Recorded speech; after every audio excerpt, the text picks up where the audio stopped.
Welcome back to Wellness Wednesday. I am the physician gardener, and today we're going to be talking about diet.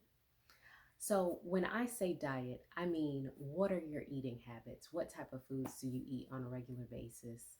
What are your patterns of eating? Often I'll ask patient, "What's your diet like?" And they'll say, "Oh, I'm not on a diet." That's not what I mean. Everybody has a diet, and that's going to be the things that you eat most often and what you eat on a regular basis.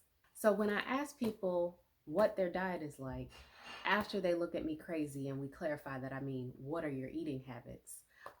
There's a range of answers. A lot of people will tell me they eat healthy, and then I ask about things like vegetables, water, fast food intake, soda intake, and the answers vary widely, and oftentimes it is not part of a healthy eating pattern. From I eat takeout or fast food every day at lunch to I don't drink water, I don't like the way it tastes, or I eat lots of vegetables, I eat them like once a week.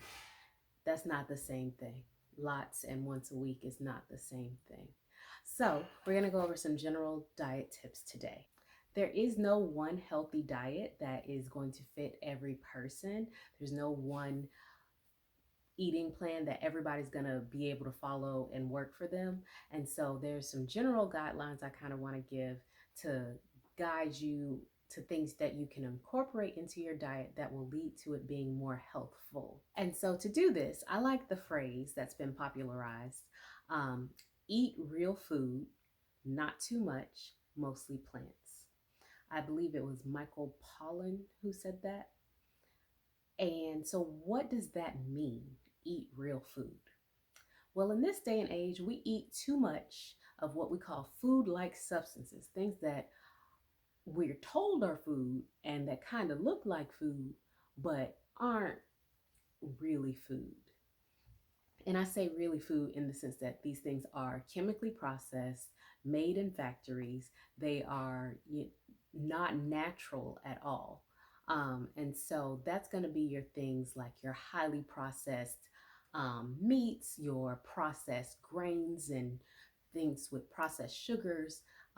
Things when you flip over the box and you look at the ingredients, there's like 13,000 ingredients on there, and you cannot pronounce most of them, and you don't know what half of them are.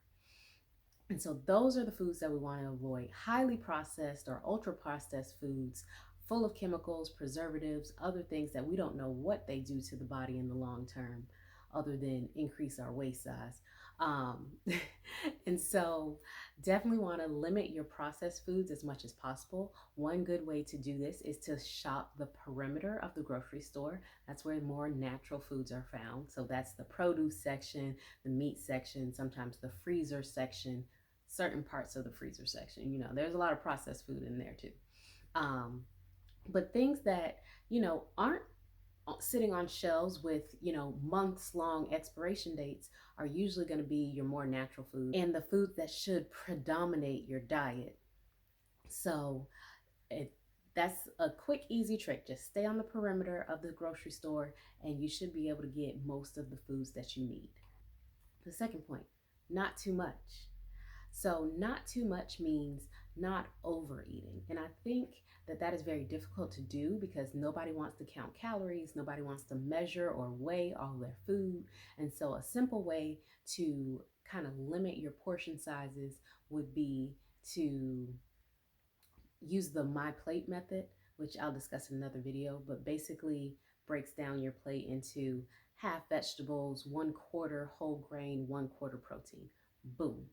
And then I know you can, pile your plate high with all of those things, but you want to also listen to your body and stop eating at the first sign that you're full. Like when you start feeling your stomach's getting a little distended and you're slowing down, go ahead and put the fork down, push the plate away.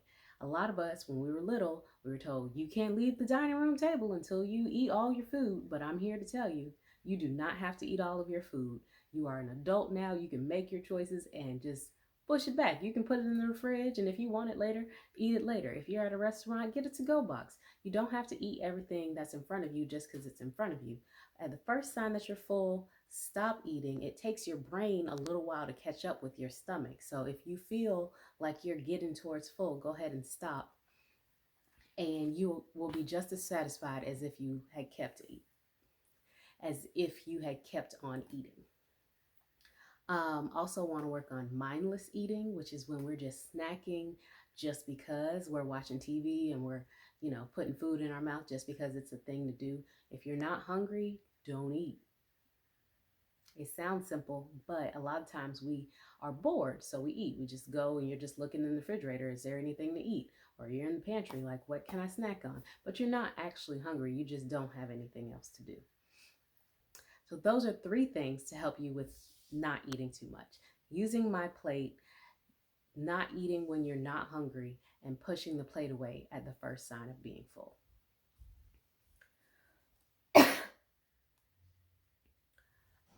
Thirdly, you want to eat mostly plants.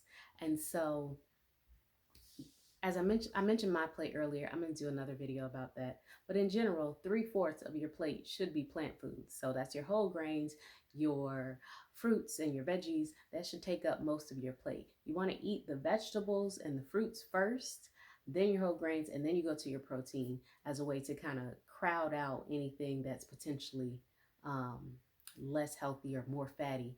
Like vegetables are super low in fat, so eat those first. They have a lot of fiber. They will help fill you up so that you don't overeat on potentially the carbs or the protein aspect. Um, you also want to eat mostly plants because of the fiber. Fiber helps move things through your intestines, and it helps, keep keep your bowels regular, get rid of all those toxins that are sitting in there as the food breaks down. And so fiber plus water are 2 of the things that everybody can increase in their diet because a lot of Americans are lacking. And so um, mostly plants. You want to eat a variety of colorful plants.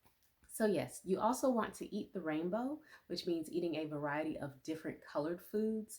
Different colors represent different micronutrients, different vitamins, different minerals, things called phytonutrients, things called antioxidants. All of these work together for your health. And so if you're eating the same thing all the time or the same colored food, you're not getting the full benefits of what nature is trying to give you. So definitely try and pick something that's different colored every time you go to the grocery store from what you had the previous shopping trip or previous day, just to mix it up. So those are my quick dietary tips, and we'll be going into more in future videos. But for now, eat real food, not too much, mostly plant.